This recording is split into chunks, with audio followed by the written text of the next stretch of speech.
On today's episode of Gathering the Kings. I came in with a $2,000 interest-free loan from a friend of mine, kind of a mentor at the time. Sure. And then I partnered with someone else who had $2,000. So we started all this with pretty much nothing. You are listening to Gathering the Kings with Chaz Wolfe, featuring fellow 7, 8, and even 9-figure business owners who have real battle scars from business and life, but have prevailed as the king that they are designed to be. We welcome high-performing entrepreneurs to the stage in order to reveal the real of the real on what it takes to build a successful business today. We dissect the good and bad decisions they've made along the way that give a true and accurate picture of the journey of success and how you too can get there. Through this dialogue, you will learn the value of growing your network and surrounding yourself with power players and kings like today's guest. Grab your pen and notebook because we're about to dive in. What's up, everybody? Chaz Wolfe, Gathering the Kings podcast. I've got Logan Swanson on the King stage today. My brother, you're already making me smile. Having a good time with you before the show started. Welcome. Thank you for being here. Yeah, thanks, Chaz. Looking forward to it. Yeah, man. Tell us what kind of business that you got, brother. I actually have a few ventures that are kind of stacked on top of each other, but I operate in real estate. So I love it. Specifically, I buy and sell land. Off of that, we go from land flipping to developing land, subdividing, various forest appreciation strategies. I have another business that does that with a couple of partners. Then I have a funding company. So if people need money, hard money to fund and flip deals, we offer that in another entity. And then finally, I have a digital marketing service for land investors who are just looking to get on another platform. It's kind of hard to sell land at $15,000 to $20,000 a pop. No realtors want to touch with it. It's just kind of an inefficient market. So services like mine come in and plug that gap. Nice. I love it. Yeah. What I probably love the most is that you found a thing and then you found other things that are associated to the thing. Yeah. Well, right. So it really just started with my land flipping business and recognizing I've always wanted to be a CEO and not self-employed. And this industry lends itself to producing those two, not unlike a plumber or, like your last guest, I listened to a fencing contractor. He chose the CEO route, right? He wanted $1 million business.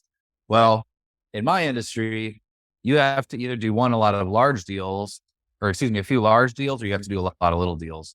And I was not rich when I started. I came from restaurants and construction. Right. So I started with literally no money. I came in with a $2,000 interest-free loan from a friend of mine, kind of a mentor at the time. Sure. And then I partnered with someone else who had $2,000. So we started all this with pretty much nothing. Yeah. So because of that, I was like, I'm going to grow. I'm going to be a CEO. We had to do a bunch of little deals to get there. Yeah. But because of that, I just realized what the industry needed by kind of working through it vigorously. And instead of going to find someone else to provide those solutions, I decided to provide them for my own company and for our community in general. Yeah. Yeah. I love the mindset there of obviously, becoming a CEO, but I think, you have a skill set of, the technician, if you will, because that's what's giving you the drudge of, well, let me do it myself. Right. Which sometimes as entrepreneurs can get us caught up, right? In just doing it ourselves as opposed to just hiring it out or finding pieces. You just simply became those pieces. But then the CEO play that I'm hearing you say is that you didn't just do it for yourself. You turned it into another revenue stream, another business. Obviously, there's people in the industry like you who need the service. So if you need it, other people need it. If you're going to do it for yourself, you might as well do it for other people. Yeah, 100%. For me, when I started my business and I decided I was going to grow it, I recognized that it's not a difficult process to build businesses in theory, right? You identify you identify a need, you create a system to satisfy that need, then you automate and delegate that system. So I was lucky enough that when I entered into this space, I went with an educator that provided me a lot of pretty bad information. But one of the things they did well is they taught you how to run through your business just as a workflow on a day-to-day basis or weekly or whatever it might be. And, for us, that's acquisitions, and then you have to go to marketing and then dispositions, and that all had to be streamlined, automated, or delegated in order for me to spend less time doing it myself So once I got that down in one business, I started realizing this is something you can duplicate. You can just install, especially in our industry where it's real estate, but it's really e-commerce. There's very few of the people that I sell land to are going to go there and visit it before purchasing it. So when all your business is kind of behind a keyboard, there's a lot of tools that are being made for other industries that all we really have to do is port them in and customize them a little bit to make sense for us. And all of a sudden, boom, you have, like you said, a solution for my business, but a market solution and another revenue source. Yeah. Yeah. I love that. Do you think that, I guess I'd never really thought about land in that way, because you're right. I assume most buyers aren't going there. And there's a lot of probably technology plays. The association to e-commerce, like, I don't know if I would have ever made that association in my brain, but yeah, it makes a lot of sense that there's just a lot of back end automation, because that's really what e-commerce is. Yeah, and I'll be a little more specific on that just to help the audience kind of understand it. So there's a lot of different ways to buy and sell land, but one of our main revenue centers is recreational properties in Colorado, and just vacant land in the middle of nowhere. And though we do sometimes sell that all at once, cash at title, most of the time we're selling it owner finance. So someone's going to come to me, they're going to give me, $500 down. And then I'm going to write a note and they're going to pay me a couple $100 a month for 3 years, 4 years. So because of that, it allows them to be comfortable making the purchase without going to see the property, because they're only paying a little bit here, a little bit there. And then when they do go and visit it next spring or summer, no big deal. So for us, we do have to lean on some utilities, some services like drone photography, maps. You have to get really creative with a bunch of different things in order to make someone comfortable with that purchase. Yeah. And a lot of the times it's just being on the phone, Hi, I'm a real person. Yeah. And not scripted either. I mean, I'm sure you probably have a general flow, but yeah, the real person factor, you have to take the automation out at some point. Yeah. Actually, no, to a degree, surprisingly. Okay. So the trend of all industries, in my opinion, or almost all industries, is just everything's getting closer to Amazon. Point, click, seller reviews, and the areas that we work in, a lot of these lots are effectively the same. You go out somewhere in Colorado where there's a bunch of 5-acre cuts of land, but there's many thousands of them in one area. They're all effectively the same. So when you're working in an inventory like that, I actually have, for my marketing service, I had a client come to me and say, "Hey, Logan, I want a land company that's fully automated. Nobody answers the phone." So we took a template of our website, we put a bunch of automation into it. So someone can go to their website, which is pretty cool. They can go pick out a property, watch the drone footage, look at the maps, make sure it checks all the boxes. And then they go and they reserve the property. Their information auto-populates a contract. That contract is sent over for digital signature. Boom, boom, boom. And they could have purchased land in 5 or 10 minutes without talking to anybody. So it is pretty wild. But now, if you are doing these bigger properties, you're going to talk to somebody, Yeah. But off the top of my head, it made me think of, I'm not sure if you've seen this, but you can buy a little sliver of land in Scotland and become a lord or a lady or whatever this is. Have you seen this? Yeah, actually. And there are some similar things that happen in America, specifically around hunting.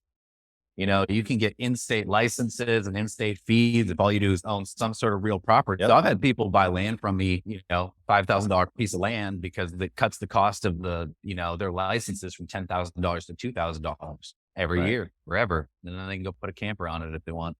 Yeah, exactly. Yeah, we're going to talk about that. I would be interested in that. Okay, so I want to know, we jumped right into a bunch of really, really nitty-gritty stuff, which I love. But let's go back high level again. I want to know, you've been building the business. You don't sound like you're slowing down at all. Why? What's the bigger purpose? What makes you tick? That type of thing. Yeah, that's a great question. I was thinking about it a little bit this week before getting on the call here, and I don't know if a lot of people talk about it. I've listened to a couple of your podcasts and I've talked to a lot of real estate investors, and most people that I talk to might have kind of a healthier relationship to it than I do. I don't know. I grew up without a lot of money. I grew up, I was the middle child of 7 in a mobile home in rural Wisconsin. And it was a great family. I was never, I didn't go through the ringer or anything like that. But I remember being very well aware of the fact that we couldn't afford things all the time. You know, hey dad, can I get this video game?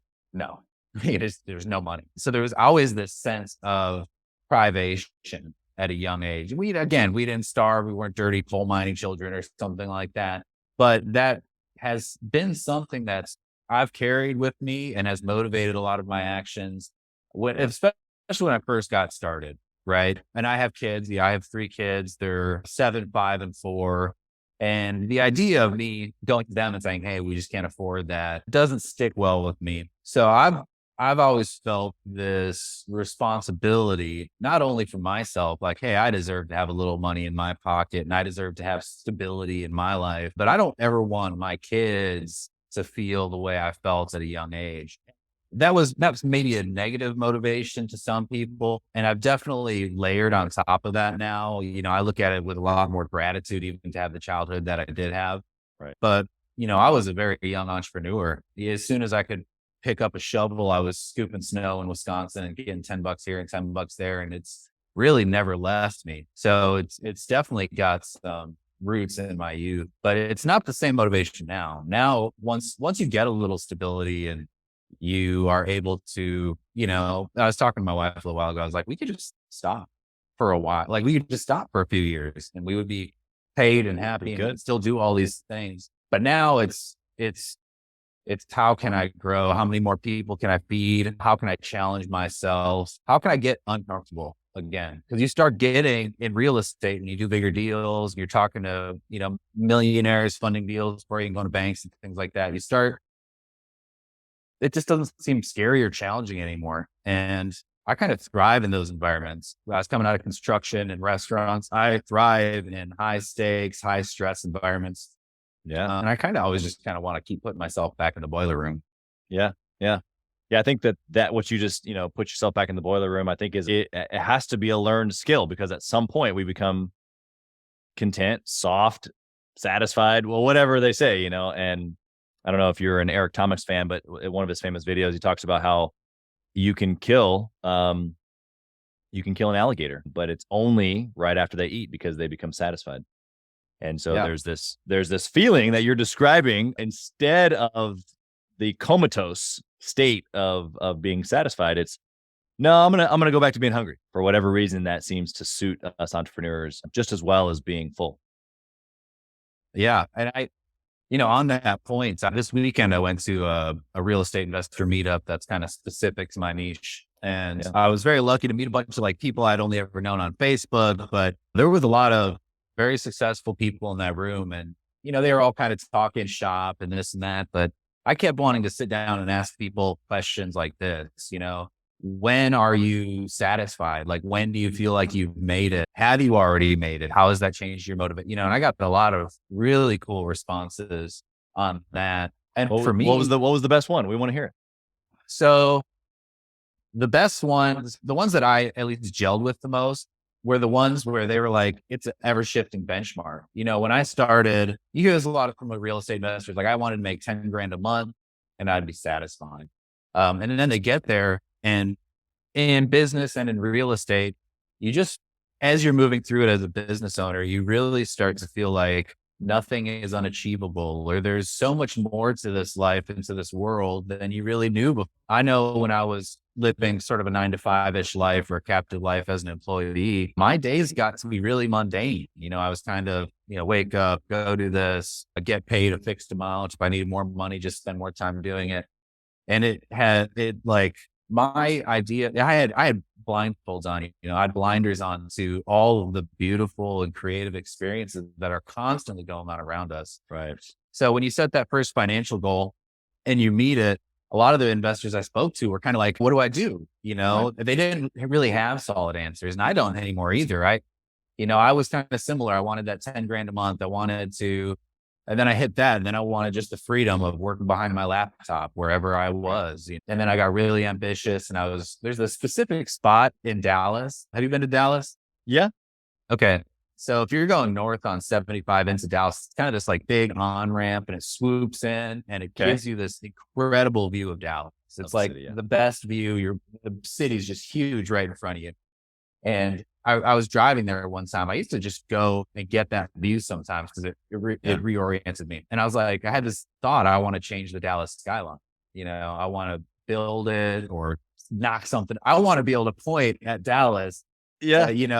When the Cowboys are playing and they're panning over Dallas, and I'll be like, that's mine. That's mine right there. Yeah. And as soon as I had that thought, that was about a year ago, it really changed how I looked at my business on a day-to-day basis. Because you don't go flipping $20,000 properties or $10,000 properties to get there. You have to take big steps every year. That's right. And I realized that's the way to go. Even if I never make it, I would rather have a vision that keeps me taking big steps. Right. Because if I just have little visions, I'll probably take little steps, Yeah. So the people I resonated had answers similar to that. You get me fired up just thinking about just got to take big steps. We hear these things, right? We hear, the big steps or the decisions, which is kind of a parlay right into what the show is really made about is, the good and bad decisions. You can't make good or bad decisions without taking action or taking those steps. So I do want to hear from that perspective, maybe some things that you've done, small, medium, large. I mean, you can maybe give us an idea of how big they were. But before we move on to that, I want to just, almost echo what you just said, that our steps have to become bigger. And I think that we all realize that because you don't really see it until you get into those moments where you're like, okay, this is what I once thought was big it's now small. It's the 10K a month. It's the 10K deal. It's the 10K purchase. It's the 10K loss. It's the $100,000 purchase. It's the $100,000 loss. It's, you just add another zero to it. And so let's parlay right into a good decision that you've made in business along the way to your millions, where you can share with the listener here today that's something practical. Probably the best thing I did when I moved into really start my own business in my adulthood was beginning with, you obviously have to have some sort of strategy. You have to have some sort of idea what business you're going to get into, but then immediately build community, right? So when I got into buying and selling land here in Dallas, I knew pretty much nothing. I'd never really done a deal. And the first thing I did was organize a meetup because I knew there were other investors. And so I just Facebook groups, messaging pages, they want to get together. And one of the people that I got a response from, still a very good friend and mentor of mine, he said, hey, I'm kind of interested in all this land stuff. And I have a place we can help the event. I'll kind of run it for you if you want. And I said, okay, I really had no idea what I was doing. Yeah. And this is kind of a cool story. He organized everything. He has an apartment in one of these big buildings in uptown Dallas, and he booked the room on the top floor for the events, and he had like wine and all this nice food. And I showed up thinking it'd be like, some Ritz crackers and a 6-pack, and maybe some people would show up. And it was a really beautiful event, and it was very well met. There was probably 20 good investors that came. And from that first meetup, I still have a handful of friends. One of them, he's kind of part of my development team. We at least have one of our development deals together. Yeah. And that immediately surrounded me with people who had different levels of success in the industry. It immediately gave myself a standard, right? So if I have nothing to compare myself to, I have no idea of objectively how I'm doing. Am I successful? Am I not? Some of the stuff you can do I feel successful? Well, your feelings lie to you. Do I think I'm successful? Your thoughts lie to you. But if you can stand next to somebody and you look and they're like, well, I did $1 million in sales last year. What did you do? Well, you know where you stand. And then finally, it allowed me to have, a lot of people talk about this. I'm not in a competition mindset with any of these people. I talk openly and honestly and on a regular basis with a bunch of people that I could consider adversaries. They're operating in the exact same market. They're trying to acquire the same properties I'm trying to acquire. They're trying to do the same development place. And there's a lot of money at stake. My wife used to elbow me all the time. She'd say you're giving away secrets, you're being too open. But every time I've done that, it's brought the right people to me. And I've really never been taken advantage of, which is wild. If you think of real estate in Dallas, everybody kind of thinks it's like this cutthroat game, and maybe it is in other sectors and industries. But for me, it's building that little bit of community, building a little networking group has provided objectivity and Yeah. community in a way that's never made me feel alone in the process. Because business ownership has a lot of tough emotions that come with it. And sometimes loneliness is one of the biggest ones, I think, especially if you're like myself. There's no other entrepreneurs in my family. So when I got started in my industry, everybody's like, they thought I was in some sort of pyramid scam, or I was going nuts, or I was going to lose all the money. And Yeah. so Unknown, man. yeah, there was not a lot of support. So I felt very lonely. Yeah. Until I had a little bit of community behind me that was doing the same business. Yeah, I mean, obviously the community word is what's resonating through all the little decisions that you've been making that you're saying are good. I think that you're 100% right. Not only surrounding yourself with good people, I think that's great. I think that the standard that you brought, or that you mentioned about with the meeting, and I think a lot of people kind of just, and I think early on, just, hey, just get it done, And I think getting it done is important than being perfect. Don't get me wrong, but there's a level of excellence that can be done as you go about it. And I think that the standard there, obviously, what that perceives, or what that projects onto other people, and what they perceive about you or how you do business, just the relationship piece about it, which has kept you probably from being, maybe taken advantage of, or whatever. I think there's like layers and layers and layers there on why you're experiencing what you're experiencing, but we'll go with community as that. I think it's so huge. Hey, kings and queens, Chaz, Wolfe. I want to talk to you about something that's super important to me. We put a lot of time and effort, we meaning myself and my team, into this podcast, into the content that goes out every single day.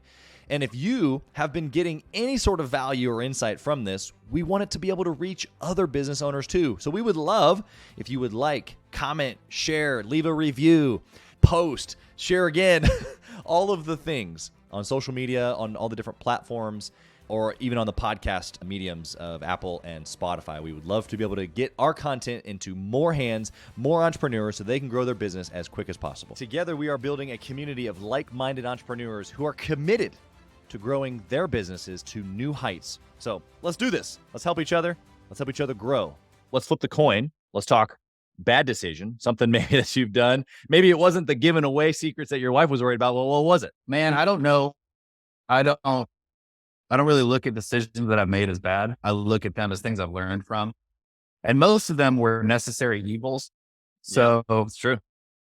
I can look at decisions that I made that, for example, one, when I first brought an investor in. So in real estate, if you're the entrepreneur, you got the idea and someone else has got the money. And it's when you start, right, you have no track record, you have no history. So that money part is pretty expensive. So the first investor that I worked with on his first, I don't have the numbers 100% in front of me, but I'm pretty sure on his first $15,000 investment with a yield, 95,000 back in revenue. And I think it was like 25,000 or 35,000 cash and then 60,000 on notes. So after that first $15,000 investment, we're paying him, we got all of his money back double, and we're still paying him for 5 or 6 years. Yeah. At times I have felt like, geez, that is a lot of someone's hand in my pocket. Right. Right. But if I didn't go through that process, one, I wouldn't have taken that first step, because maybe no one else would have supported me or given the money. I had no experience in real estate. I had just kind of wishes and dreams and a little bit of a blueprint from somebody. So I probably even could have negotiated with him at the time. And but regardless, he may have gotten a lot of money, but hey, I got money. I was no risk. And when you're starting, that's an enviable position. It allowed me to go try out new areas, try out new things without feeling like I was going to ruin my family in the process. He's still a mentor of mine. He regularly introduces me to other investors, other support people. One of the partners in my development company came from his relationship. So even though that was maybe a gut check, once my accountant really got in there and I was like spelling it out, people pay 50 grand for coaching. People pay 100 grand for coaching. 100%. I made money. It was kind of in the streets learning maybe, but I learned more from whatever that investment was. And I love this. I mean, he is an amazing friend. If he asked me for $100,000, I would have found a way to give it to him at this point. So the fact that I was just able to earn that and have an amazing friendship, mentorship out of it. Yeah. Yeah. Other than that, I was maybe less selective with partnerships than I should have been early on. Yeah. An experience with a partner where, details aside, we had the opportunity to take down about a 24 property deal, and we're kind of sectioning it out. We're going to buy 5 at a time and flip them and whatever else. And it went really well. We bought a property for a few $100, sold it for like 12 grand cash. We were just really cleaning up, and we got some momentum, and we were excited. But there was one specific property that was a larger property that needed a little bit of development work, run a road down to it and bring power and clear it up and all this sort of stuff. Right. So we created an account. We all put some money in the account, and all of our proceeds were kind of reinvested in. And when it came time to sort of hand the keys and everybody get a debit card, that's a part of the deal. He said, no, I'm the only one who has access to this business account. Oh. And very uncomfortable situation to be in. So I recognized that I had some moments leading up to that where I was like, maybe this isn't the ideal partner. And I didn't trust my insight, or whatever you might call that, my convictions. And I kind of just kept going because I saw how much money we could make. And it was a lot. I mean, we could have all made $150,000, $200,000 that year if the plan had gone accordingly. So when he put the money away and locked the safe, I had to pull my way out of it, kicking it some very uncomfortable phone calls. I don't rise to anger very commonly, but I had some harsh words on a phone call with him and a couple other partners. And it's helped me learn that if you're going to be a business owner, you either have to go your own pace, do your own thing, be independent, or maybe just beholden to a financial institution like a bank or something if you do need any sort of funding. But if you are going to bring in partners, you want a strong operating agreement. You want to have everything very clearly laid out. You want to have expectations outlined. How are decisions being made? Who has access to what accounts? And when you're getting started and you're just kind of like bootstrapping everything and pulling it together, it doesn't seem as important. But as soon as you have $100,000 somewhere, people start getting a little set in whatever their ideas were. And if they're different from yours, it can be very uncomfortable. So again, I don't know if I would call the decision. I mean, we still made money, didn't lose a penny, on the deal. I put 5,000 in, and I think we made 25 or $30,000 out of it. So whatever, but it was a lesson learned. That's for sure. Yeah. Yeah. I mean, obviously the perspective there of that our bad decisions or our struggles we're going to learn from. I think that's a great mindset. Also too, just the ability to be able to discern now what those conversations might look like or should look like on the front end. Obviously, it's something that you've learned, but the listener, has now learned. It's so difficult to hear that and go, okay, I hear you, but then to apply it without having to go.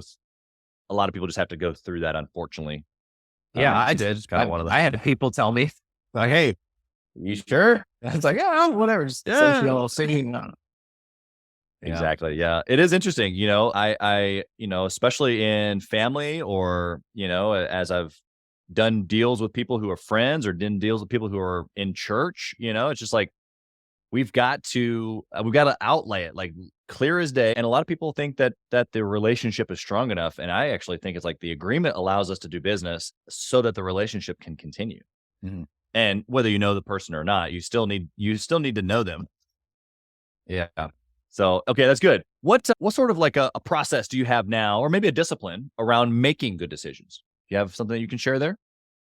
Yeah. Not everybody's spiritual or anything like that, but I go through a pretty simple process of examining everything in my life, whether it's what I'm going to say to my wife that day, or when my kid's throwing a fit, how I'm going to respond to him. And it's the same thing in business. I will go through a process of self-examination. For example, say I am looking to take down a large deal and there's a lot of risk involved. I'll ask myself, what is motivating me behind this decision? Is if there's more risk involved than I ought to be comfortable with, maybe I'm leveraging not only money, but maybe I'm leveraging my business in a way, because if it goes south, they could tank my business, or if it goes south, they could take my family. Then what is the motivating? If I'm still tempted to make this decision, is it because I'm only staring at the upside? Is that a greed motivated decision? I don't know. So I go through a little self-examination to really try to identify, what's making Logan tick on this. And that varies day to day, right? I have turned down deals because I was having a bad day. Yeah. It sounds goofy, but in my business, we do a lot of little deals, right? So I mean, shoot, if I lose 5 deals a year because I'm having bad days or, I was being lazy or I just didn't read through the details, right? Whatever. I go through a little self-examination, make sure I have all of those things in check. And I do a little prayer. Right now I'm asking, hey, what is it? Is this ego? Am I really trying to serve myself or is this something that's serving my family? And then I meditate. I just try to be open to hearing whatever the answer is, because a lot of the business stuff is simple, right? Yeah, really. You take a deal, especially in real estate, especially in my industry, it's very simple. You take a deal. We're buying it for this much. Here's the comps. Here's the retail. Here's the days on market for the past 10 deals. Do we have a buyer's list here? Okay. I can analyze most deals in just a few minutes. And this is something that's gotten even better since I have a funding company now where I'm analyzing more deals on a regular basis. Yeah. So I'll know the risk, right?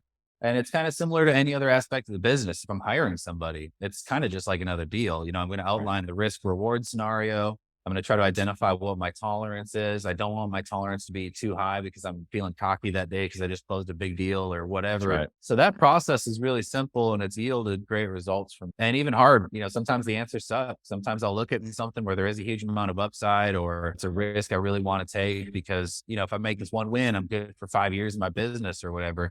And I don't take that risk because I know I'm motivated by, greed, laziness or whatever else.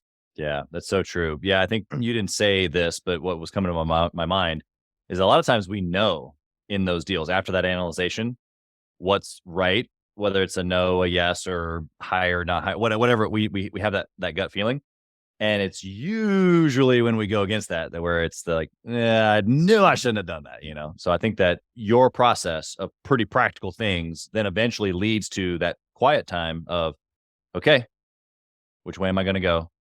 And then you just go. And to your point earlier, sometimes those quote unquote decisions, even though maybe they don't turn out exactly how we had hoped, we learn from them. So it should give you some confidence, I guess, on the back end of going, okay, what is the risk reward here? What is the worst case scenario? Legitimately, what is the worst case scenario? Like you're saying. Yeah. And decide your risk tolerance and move forward or not and be okay with it. Okay, I want to come at you, Logan, a couple different directions here. I got some speed round questions for you. The listener doesn't know this, but Logan told me beforehand, I'm being all trying to be a good podcast host and, telling the outline of it. He's like, bro, I'm a podcast host. I'm like, psh, then you don't even need this. So you're probably used to the speed round, quote unquote questions, but it's a great way for us to wind down the conversation. Here we go. Ready? Take your business or businesses, dwindle them all the way down into one trackable metric. What is it? One trackable metric. I mean, it would have to be revenue. The rest of the industry is pretty much well outlined. You don't take deals unless there's a profit margin. So if you're doing the revenue and you have a set profit margin, then you're fine. And there's no real wrong way to get there in my industry. Like I said, it could be 1 or 2 big deals a year, or it could be 100 little ones. Yeah, it's good. Okay. What book would you recommend a 6-figure business owner read? I'm only halfway through it right now, but it's been great. That's Traction. Yeah. Phenomenal book. What's your one takeaway so far? So the biggest thing in Traction for me is recognizing that your business ain't unique. You kind of feel like it is. You think, well, I don't know anyone else that does this, or I'm going to do it a whole different way. But ultimately, businesses are all the same components. We're just selling different things. Coca-Cola is the same company as whatever else, Abercrombie and Fitch. They just have soda instead of clothes, right? Yeah, no, exactly. Yeah. Good stuff. What do you think about intentionally networking or masterminding with other entrepreneurs? Oh, huge. I'm for a while, I put it off because I was afraid that spending money on anything that somebody else was selling you was bad, right? Because I've been a salesman a lot. Yeah. Yeah. But it's funny, training my salespeople has ultimately made me really understand what these products are, right? So when I train my salespeople on selling land, it's the same as selling anything else, right? So you identify first if your product fits the need of the person that you're sitting across the table from. Yep. So if what I'm looking for, specifically when it comes to learning from a group like a mastermind, if I'm coming to the table looking to surround myself with sort of people that have maybe exclusive knowledge, that have unique drive, are willing to invest in themselves, you typically find the right sort of people. That's not always the case. I've been in masterminds where somebody just has money and they feel better when they are talking to people that are doing stuff. So true. But I've been a part of a lot of free masterminds as well. And you know what happens in free masterminds? Nothing. Because if you're not committing capital to something, you're usually not committing your time or your energy. And if you're an industry leader, for example, I pride myself on always being at the cutting edge, the newest, best tech, best strategies, whatever else. Yeah. You don't want to just go, even if you are like, I'm very generous with knowledge and things like that. And I don't try to withhold it from people.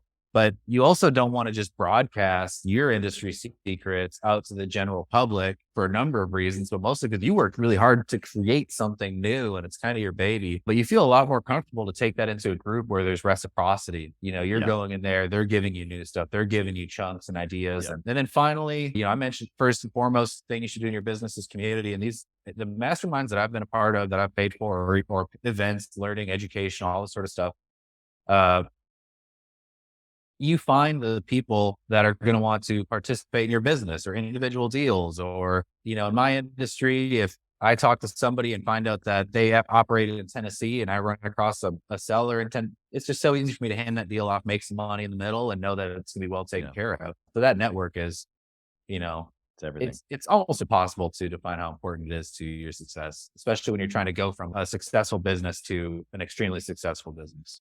Yeah, 100%. The outline there that you just described of relationship building unto something, right? Like whether that's you passing a deal, whether that's getting knowledge, there's reciprocity, like the what can happen afterward is really open to the people involved. But I loved how you put the filter on it. If there's a qualification or money at the table, I mean, I'm like you, where I mean, although I have a huge sales background, I never wanted to be sold. Nobody wants to be sold. You want it to be a good fit. You want to know like, hey, this is something that I need.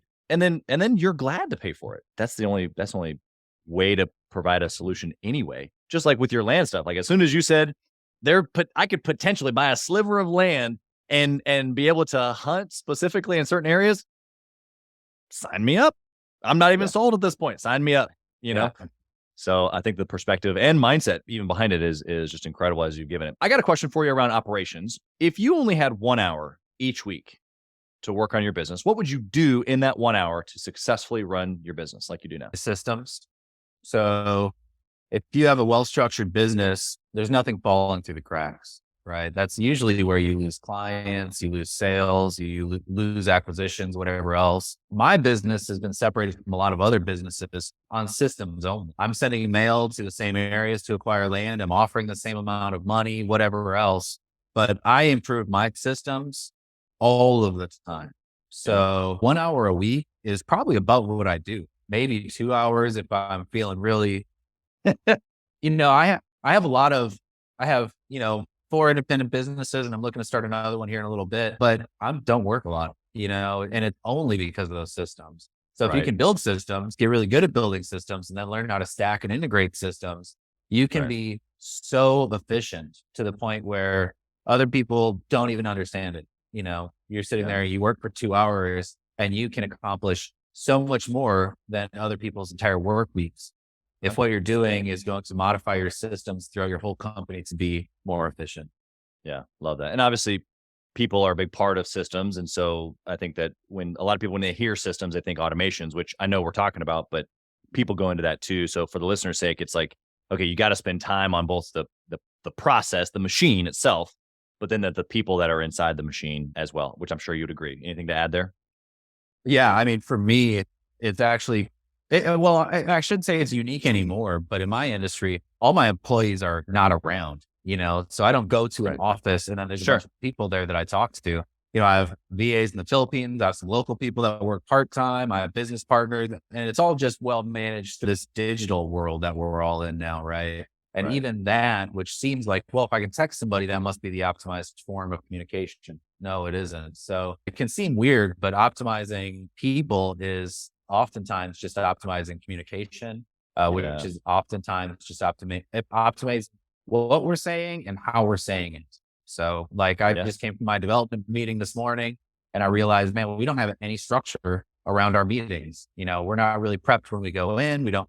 So that just we meet Tuesdays. So on Monday morning or Monday afternoon, I'm now going to send out a bullet point list of things that I will want to cover in that meeting and that they're going to cover. They can add what they want to cover in that meeting as well. And all of a sudden, when we go to sit down, we're all going to have well-organized thought. And it's really basic. Like we should have been doing this from the start. But when you get a bunch of good old boys together, they think they can do whatever, but that's an example of a simple process change.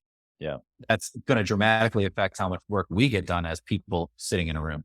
Yeah. 100%. Yeah. If you, I don't know if Traction goes through it. It might be Rocket Fuel, which is the sequel to Traction, but it'll go through the EOS, like weekly meeting format. So there'll be some good nuggets in there, especially if you're making that change. Okay. So last question. If you lost it all, automations, systems, people, land, I don't know.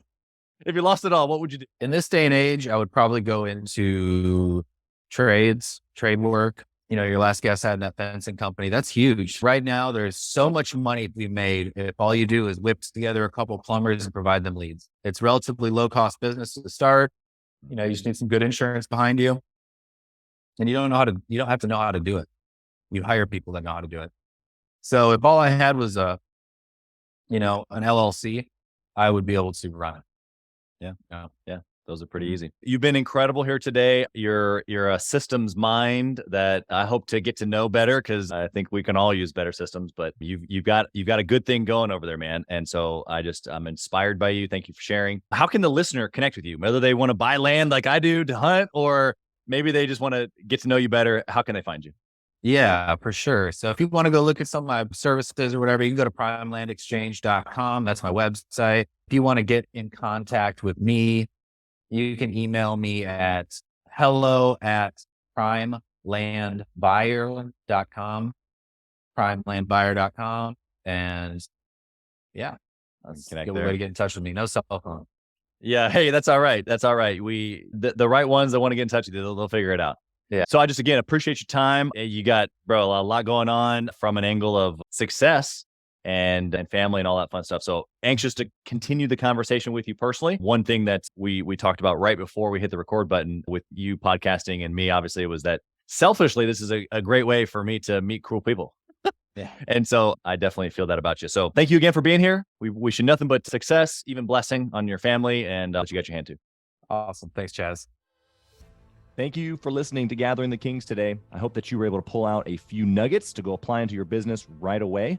More importantly, though, I hope that you're realizing that it takes more to be successful than just being by yourself, doing it all on your own, carrying the weight all by yourself.